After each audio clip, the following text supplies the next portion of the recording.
Just have to take a little time out with me. Well, just take five, just take five. Just stop your busy day and take the time out to see that I'm alive. Won't you take a little time, girl? Won't you take five if you want it? Soy Eddy Warman y estamos de regreso siempre en 88.9. Ahora vengo con el instructor. What's your name? Bernd Lima. Bernd Lima, instructor de BMW. Me va a llevar él a dar una vuelta en este autódromo de Monticelli para ver cómo él da las instrucciones. Él viene manejando el mismo carro que yo conduje hace un momento, y que es el híbrido de Serie 7, el 750i, y él va a irme enseñando cómo va y por qué va tomando en forma determinada las curvas. Okay, we can start.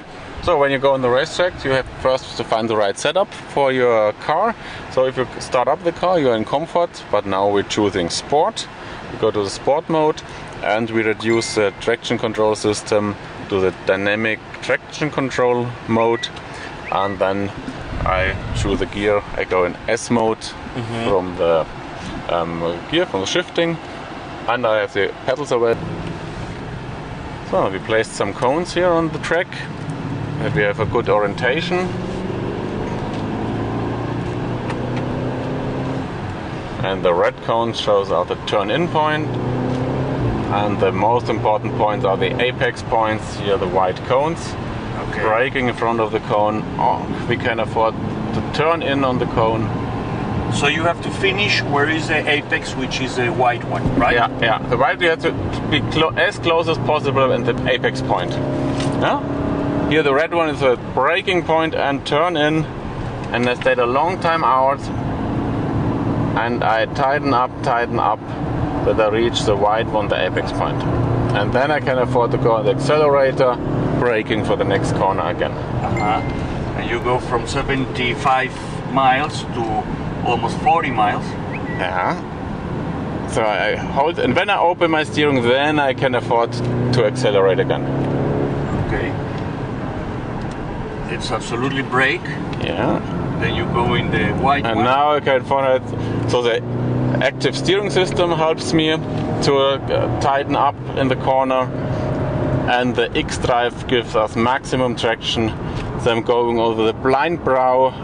I can afford to stay on the accelerator, finding the apex, and then going down. And what's the maximum speed you can get here? On this small track, it's about, I think, 100, 110 miles per hour.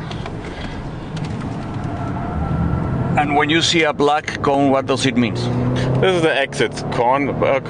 So I'm out of the corner, then turn in cone. And this is my turn in point for the next corner. I look forward as far as possible to go in to the wide one, reaching here the turn in point. I can stay on the accelerator, and then it works quite fluently, taking up the speed up the hill. And the blue cones, what are there? It's from the track to close the other roads. It's only for the orientation. Here we have to concentrate on the white one. This is a double right-hander, and I drive the double right-hander with one steering angle.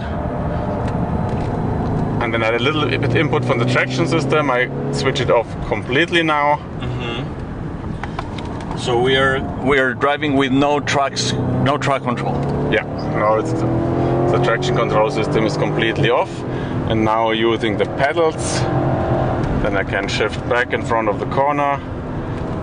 The engine brake will help me to regulate it and to go very fine on a fine line down the hill. Okay. For you, it's easier to drive without the control?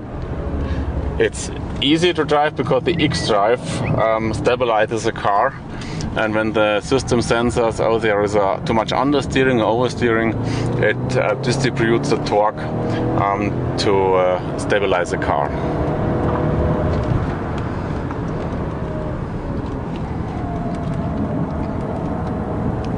How do you handle for not to lose the back of the car?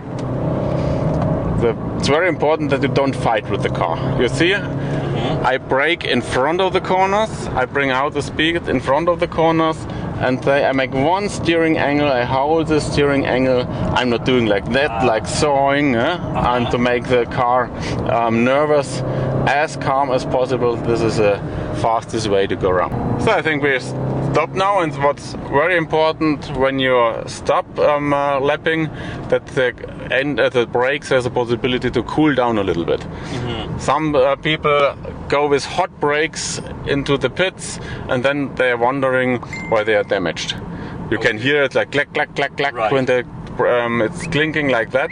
Then the brakes are too hot, and this will damage your brake pads and your brake discs. Okay, and also you have to leave the car cool down a little bit, right? After after all the power you inject in the turns. Especially, and especially by the turbocharged engines. When you stop with the car, you have to cool down the charger, and so the fan is going quite long and higher, that we have no damages with the turbo engines.